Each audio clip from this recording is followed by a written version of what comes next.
What's up guys, J.I. here coming at you with another gear and camera review with the amazing Defy G12. So stay tuned and we'll get right into it.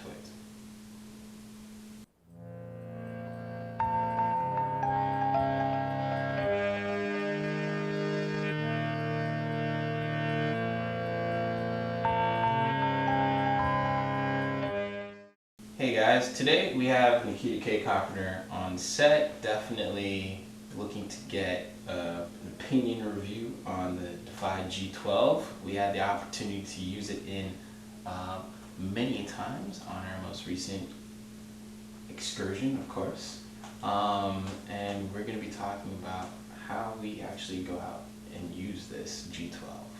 So, Mr. K. Carpenter, welcome back to the show. Thank you for having me. Welcome, yeah. Definitely welcome, always. So I want you to give us a view on the G12 and how you used it and what you thought about it. Absolutely. So, today's filmmaking world, stabilization systems are very heavy. Garrett started off with Steadicam back in the 70s and it's evolved to all these different iterations. And now we're in the 3-axis gimbal world, and we've got a lot of different options, but it's been exciting to see Defy come out with their gimbal because, their slogan is like made by filmmakers, for filmmakers, Yes. Specifically like cinematographers who go out and there's a couple things, operation-wise, form factor-wise we want, and they provide a lot of great options. For me, I really love their use of, just a simple thumb screw to be able to attach things, because a lot of times you have other gimbals, and in order to make adjustments, you've got to use special tools, you got to get in there, you really actually have to have a dedicated assistant camera person to go in and make sure that all the settings and the features are correct. Here, I mean, it's just, and then guys are like with a PC computer, you can plug and play. Here, you just, you're moving and it's just instantaneous and it's done, you lock it down, it's great. I love that. For me, I'm working a lot on the fly, and those are features that I need. Operation-wise, we were fortunate enough to have an easy rig, come right down onto the top handle, grab it just as you would any other camera that has a top handle. And that took a lot of weight off the back. And so for me, this year was, using the G12 for the first time, but being familiar with 3-axis gimbals, I used this experience to kind of see, all right, how responsive are the motors? Are they going to be very fast? And for me, the motors were fast. They're very good, powerful. We were able to hold very high, low angle, high angle shots, and the motor would just be there right there with us. That was really great for me.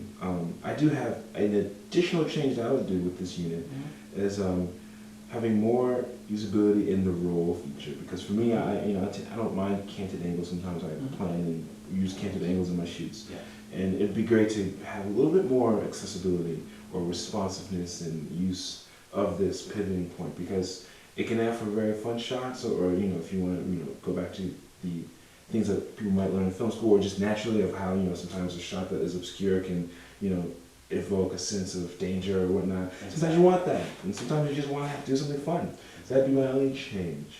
Other than that, I think the unit's great. The availability of a joystick here at the top portion, if you want to just automatically use it, have the gimbal as a hot head, it's great.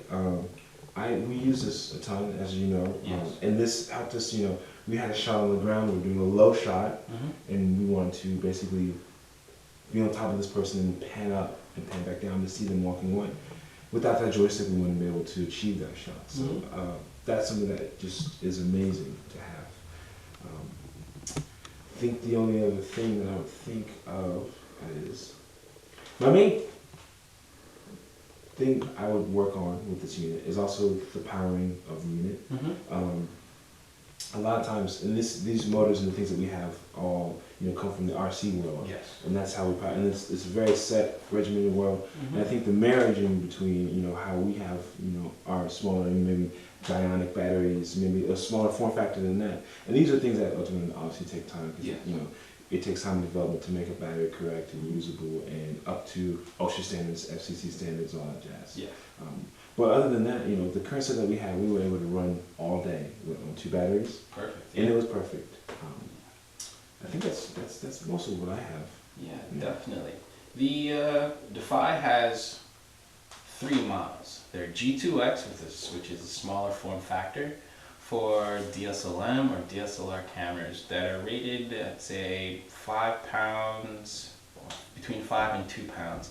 That goes like a good example like the GH4, the Sony A7S, as well as the Blackmagic Cinema Pocket Camera. Or any other type of small form factor camera. That's what the G2X holds in weight-wise and anything like that. I personally have a Defy G5, which actually holds a G4 size-wise body weight issue. And it works out very, very well. I mean, I put my Sigma 18-35 on it and definitely can run and gun with that on it. And then also with Defy's, this gimbal right here, the Defy G12, you can strap, let's say you strapped your FS7 on it. I surely did, yeah. And that definitely worked out. And you can also put anything of the FS7 size weight ratio on there, going from like a Red or even an Epic or anything along those lines in that weight ratio. Because you had mentioned that you used a certain type of cine primes on here. How did that work out with you? So the build quality of the FS7 is great in fact that, you know, as the younger brother, I guess, yeah, the younger brother of the Sony F5, you know, it's very ergonomic body. You know, we didn't have any pinch points. And most of the time it's very advantageous to have a prime lens. And so we had available in our kit the Canon Pro Primes. We had just 2 lenses. But they're very similar size. And that form factor probably came out to about what?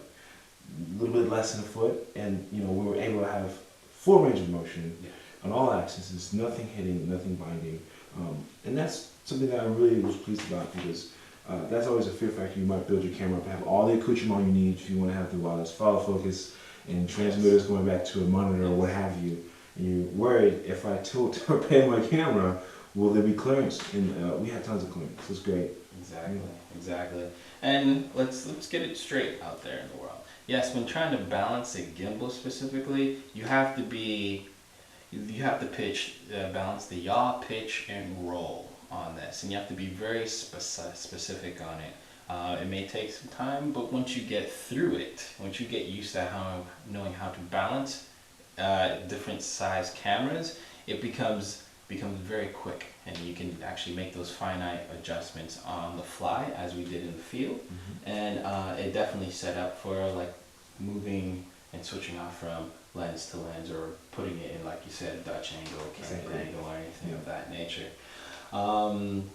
Batteries, the Defy G12 comes with LiPo batteries, which I know for a fact my G5, my version of the batteries last about 3 hours.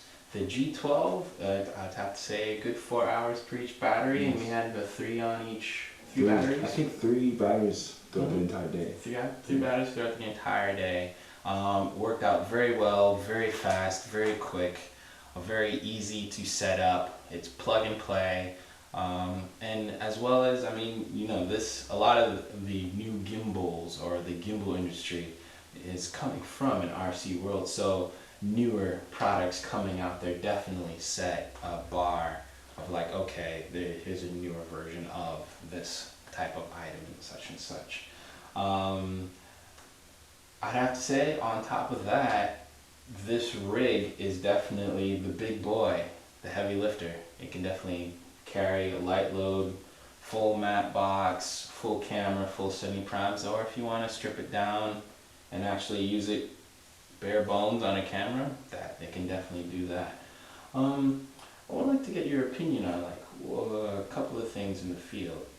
Let's say we wanted to run a wireless monitor. I know a monitor specifically, you attached the Adamus Shogun to the accessory pieces right up here, I know for a fact. How did that work out, like the accessories and everything else like that? Gimbals have been on the, well, how about this? 3X gimbals have been out for the last kind of like half decade as a usable tool that's being featured on set a lot. And the one thing that I think I've experienced is, you know, and one thing that's really great about Defy's unit is that they've got a lot of cabling going into the tube and interiors, and that helps it a lot. But sometimes, like just you were mentioning, like for us, we had our monitor mounted on the top bar, but we had to run our cable, and it's all about, and it's the same thing with most gimbals. making sure that, along the axis there's slack so that it's free movement, and that there's no bunching or pinching or binding. Because on any gimbal, if you run your cable and it's just the least bit of slack, you're going to find that your system is going to fail because it's constantly fighting against that binding. And so I think that's the one thing that most people should be looking out for, is making sure there are slack on the cables. Simple thing, but a lot of times you forget. But as far as the opinion of monitoring, I mean, in my experience, if you have a Terra deck or something small but has enough form factor to fit within that body range, it works out great. There's no interference in the signals of sending things, so sometimes that's also an issue. Yes. But yeah, whether it's a cable situation or it's a wireless monitor situation or wireless focus situation, there's definitely a lot of availability and clearance to have those things, and especially with the availability to have a DTAP, like the unit. That's what really impressed me the most. Yes. And because a lot of times you want to have all these features, but you don't know where you're going to power them. Exactly. And this is such a godsend. It's wonderful. Yeah. They're Defy's DTAP power bar. They actually offer this on their website. It's actually built into the handle here, so you can have your monitor, Shogun, Samurai Blade, or whatever, plug it straight into the power bar right here, and it works out very well, so that you don't have to worry about any excess batteries or trying to find an alternative like battery belts or anything like that to help you along your day. But the other alternatives and other accessories that Defy actually provides on top of their thumb controller, their DTAP power bar, and a couple of others, if you stay tuned, a couple other new accessories that they're going to be coming out with quite soon, and we're going to actually hopefully get our hands on that and present that to you, which actually can make this unit even better industry standard tool. What are some pluses and some alterations that you're looking forward to within the future? Right. As far as pluses and minuses are concerned, for a 3-axis gimbal, you just want your basic ability of a nice tilt, both up and down, panning from left to right, responsiveness. That's what I really enjoy about the G12. There is great responsiveness to your movements and the availability to dial that in. Everything else in this unit that we've talked about before, I really enjoy. The D-tapping bar, all the options for setting it up so that if you want to work autonomously. I think the major thing that from Defy I'd like to see is a stand that can either go on the ground or on a tabletop, or can be put onto maybe a baby pen stand, whether it be a Beefy Baby or a C-stand. Because that's one thing I think for other gimbals and other units and systems that you use to stabilize, being able to mount the gimbal up and work and be able to get in there. It's important. I think that's the one thing I'm lacking. It's great, everything's good for the price point. To make it even better, having a stand that's dedicated to, because for us right now, we are featuring this on 2K stands with Mafra clamps. But originally, having something that can hold it and be out here and contain the entire form factor, that I think will not just help me, but all the other filmmakers out there that want to, be able to sit down and tinker, or for the assistant cameramen who are going to be out there and building these for the operators, it's very important for them to have. That would be my major pluses and deltas. Yeah, I definitely agree. Having some type of stand or arm holding system would definitely be able to work easily and balance it a little bit faster and a little bit quicker, as well as having some type of ease of use to be able to move around it rather than having that. But yeah, I definitely agree. I definitely agree with everything. But it's an amazing product. It's new. Actually, it's new to the industry, as well as the Defy G12 from Defy with this, and also their baby sister company. It's called Relentless Inc. To check them out. They also have some footage and some more information along the lines of having the Defy G12 or getting your hands on it.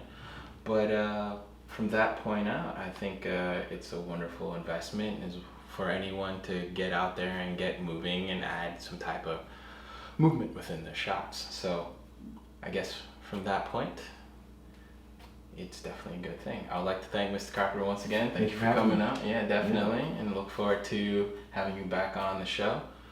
And guys, from this point out, thanks for watching. Join us next time when we go over our wireless monitor system that I was able to talk with the wonderful people over at ICANN with using their wireless, one of their monitors, their VK7i monitor. So stay tuned, and we look forward to seeing the next one. All right.